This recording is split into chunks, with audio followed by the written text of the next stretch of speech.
And hello for the second video of the channel, and today I will be talking about protecting your troops and protecting your resources from attackers.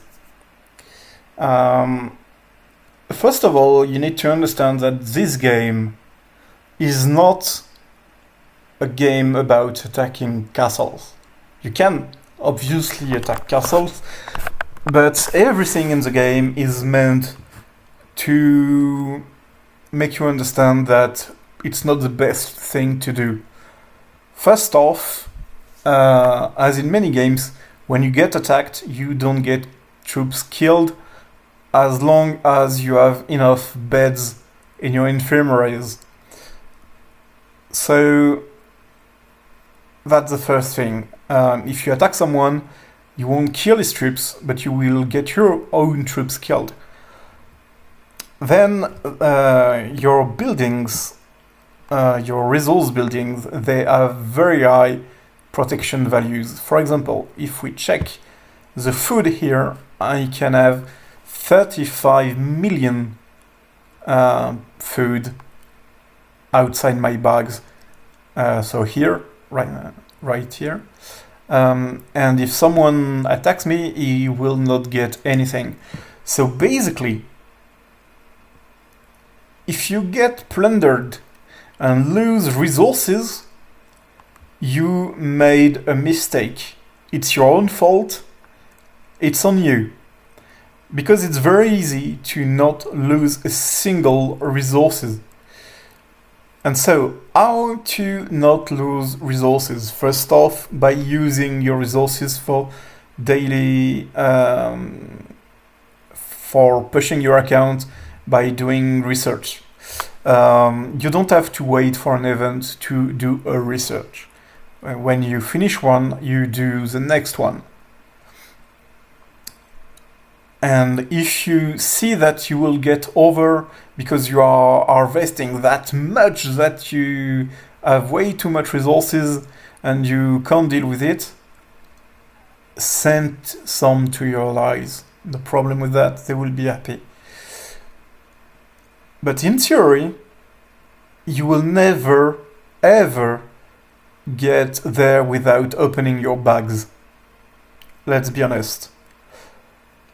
So it means that if you have too much resources in your castle, it's most likely because you opened your bags without thinking.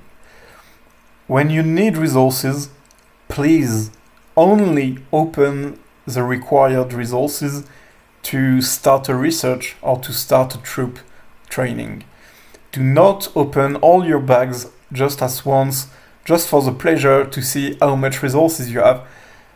If they are in your bags, they are secured.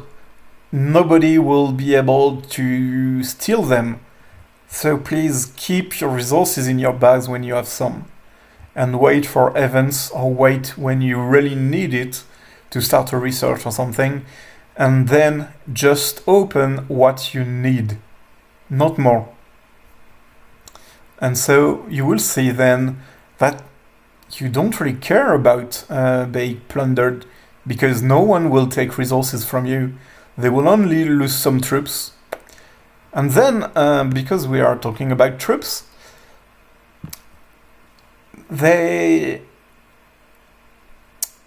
very tricky.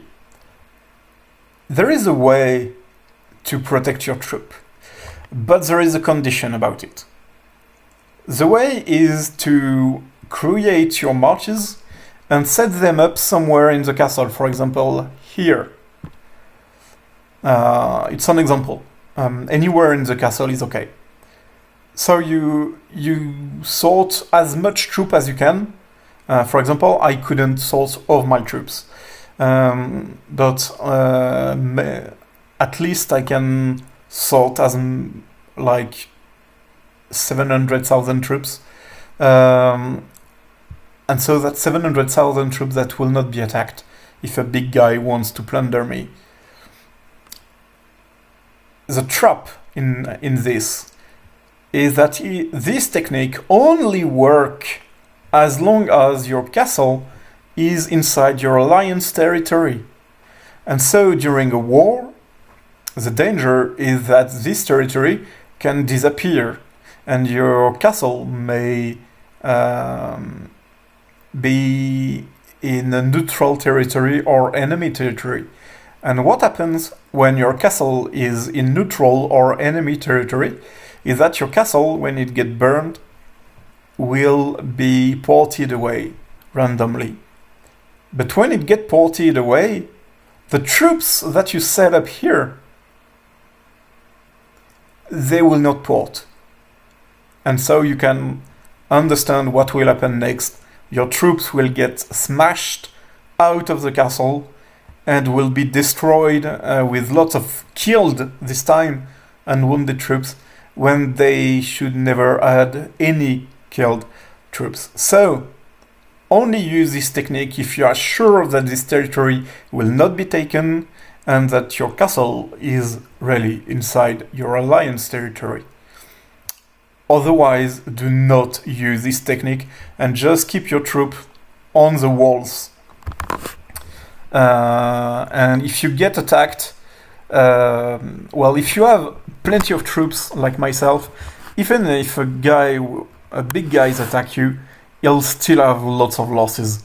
You may end up with quite a few days of healing, but you won't have dead troops, so it's not a big deal in the end. Okay?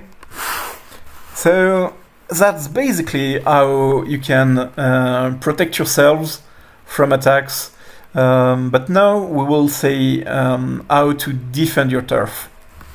So basically, if you see your castle here, you can see that there are 4 gates. So one here, one here, one here, and one here. It's a trap for when you are a beginner, because I see lots of beginner players who will set up one tower over there, one tower over there, and one tower obviously on the last door.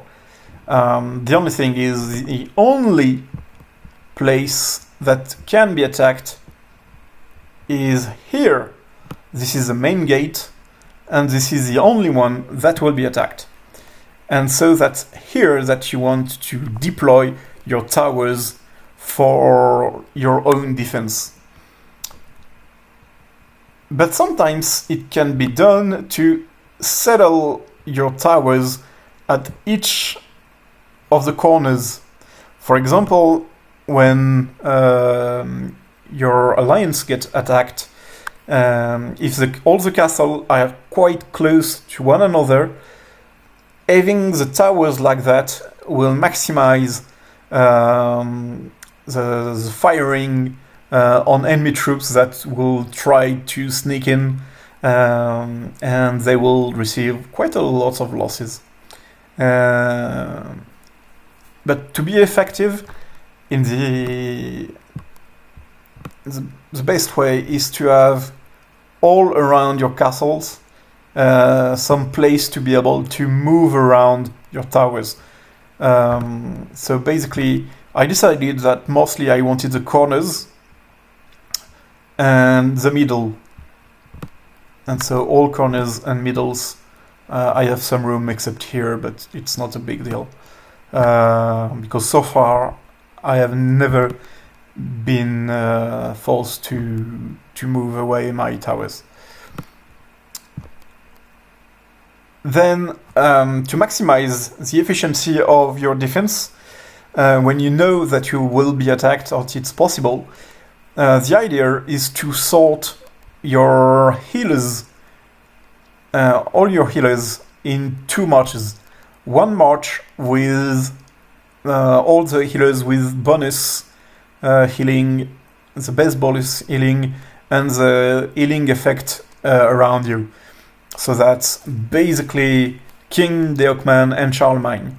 Those two will have their rage attack their rage skill, excuse me, because it's not an attack, that will heal the garrison. And they will have the best heal as well to heal back the garrison. And then the second march doesn't need to be as big. You could just let 2 healers inside. You don't really care, but you want to have Cleopatra and Joan of Arc. And the reason is those two will buff the garrison troops with army and cavalry attacks, for example, and some defense, something like that. So you basically want all 4 healers leaders to be set up and set up close enough to the walls to be able to have their area of effect be effective on the walls, obviously. So that's why sometimes you can see some guys with their healers on the garrison while nothing is happening. They basically set up themselves to take a hit.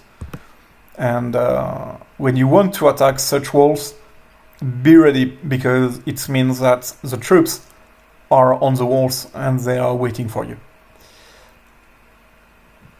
What you can do if you want to take a hit, but it's only work in the case that the potential attacker is in simple mode, that you could sort some troops and set them up here with like 1,000 troops of each. So the guy will say, oh, he sorted his troops, so maybe the walls are easy to destroy and he could attack you and get wrecked.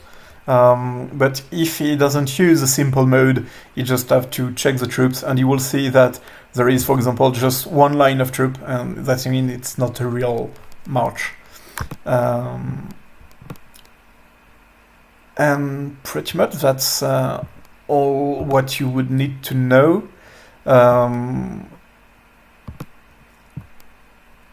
Yeah, if you have any question about it, or if you would like more in-depth tactical things, please leave a comment below and I will be very happy to answer.